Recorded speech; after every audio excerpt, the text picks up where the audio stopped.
Hey there, garden friends. It's Heather at Bush Poppy Farm. I know it's been very quiet on YouTube for a while.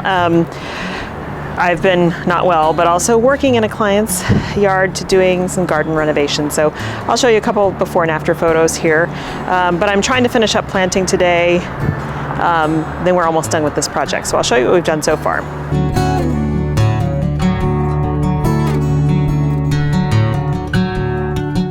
So this area here was just sod, and so we pulled up that sod, and these are all lavender. So this is going to be a nice lavender hedge very soon, and it's going to continue past that gate, and then on either side of the gate is going to be a climbing white rose. So that's going to be really pretty. Okay, so back here we pulled out a whole bunch of plants and tilled heavily. Amended the soil. It's still very hard in many places, but we're leaving this beautiful kumquat tree. There's a peach there and a really nice Meyer lemon, and then that bougainvillea back there.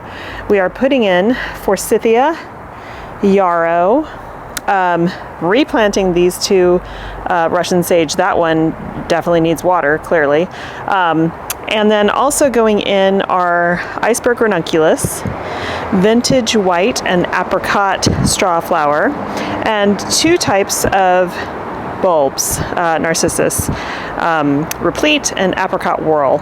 And there's going to be plenty of space left here because in the summer, or for the summer, we're going to put in dahlias and cosmos because she wants this to be a small cutting garden. So that's what I'm doing for a short time this morning because I have a doctor's appointment about my knee later today. So I'm going to get started on this and hopefully be able to get everything planted. The only thing really slowing us down is trying to dig these deep holes for these 5-gallon pots, because even though we tilled as deeply as we could, it is rock hard underneath there. So, all right, gonna get to it.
So it's a few hours later and I finished planting. I think my battery ran out while I was doing that, but we've got everything in. Like I said, there we have Russian sage in the back. There's a kumquat tree, a lime tree. I'm sorry, not a lime tree, a Meyer lemon tree, and a peach tree. And that peach tree needs to be pruned, but this is the wrong time of year to do that. So we're going to go back in the early spring, still winter here technically, but to do that, and we'll teach the clients how to do that. And so today we put in 2 forsythia. I think it's called Gold Crown. It's really cool. It's got a nice upright habit, so it won't splay forward, but it's going to have amazing color. We put in 4 summerberry, actually 2 summerberries and 2 terracotta yarrow, and iceberg ranunculus, vintage white strawflower, and apricot strawflower, as well as apricot whorl and replete narcissus bulbs. And there's plenty of space there because they want to put some, like I said, dahlias. We haven't chosen the varieties yet, as well as cosmos in that garden. All of those things will they're either perennials or they will self-sow, and they'll continue to have flowers there in perpetuity. So all that's left now for us to do, we still have to finish the lavender hedge on the other side of the archway. That'll be tomorrow. And then we have to rig the irrigation and put mulch, and then it's done. And it's great. So I think we'll be going back in, I think, March or April to put in the summer blooming stuff. But in the meantime, they'll be able to let the garden kind of rest and start to build up a root system and everything. And then by spring, they'll have some really pretty stuff to look at out there. I got both my flu vaccine and my COVID bivalent booster this morning, 1 in each arm. And then this afternoon I went to see my doctor about what's been going on with my joints and all my other symptoms that feel a lot like Lyme. So she took about 7 vials of blood. We're going to test everything possible. I'm going to go get an x-ray on my knee on Wednesday, and go see a rheumatologist as well. So lots of stuff in the pipeline. I think tomorrow is probably going to be a not get much done day, because the last time I got this combo of shots, I was pretty done the next day, and I'm already starting to feel pretty wiped out. But tomorrow is going to be decorating in the house, so maybe I'll film some of that for you guys. Nothing really exciting, but for Thanksgiving. And then on Thursday, I am hoping to take you guys to the local nursery for their holiday displays, because it's really amazing.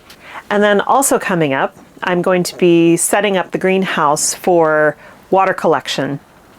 So I'll be putting a, what's it called, gutter on this side, because this is a slanted roof, putting a gutter on this side to catch the rain. And I have a rain barrel arriving this week that will go sit on the ground over there. We'll put it up on some cinder blocks because it's got a nice spigot on it, and so I can collect rainwater, and it's a 55-gallon rainwater barrel. I'll be able to use that in here whenever I mix up soil blocks and fertilize plants and water seedlings, etc. There's so many benefits of using rainwater over your public utilities water, and I'll go into all of that when we do that video. So those are things coming up. Just because we're moving out of the growing season doesn't mean I'm not going to have content for you. I've got a lot of things in the pipeline. So thanks for bearing with me over the last week when things were kind of radio silent. Some of it was health issues, and some of it was working on the client's garden, and I didn't want to get in the way of their privacy by doing too much filming out there. So anyway, thanks for joining me today. I hope you have a wonderful time in your garden, and I look forward to seeing you in the next video. Bye.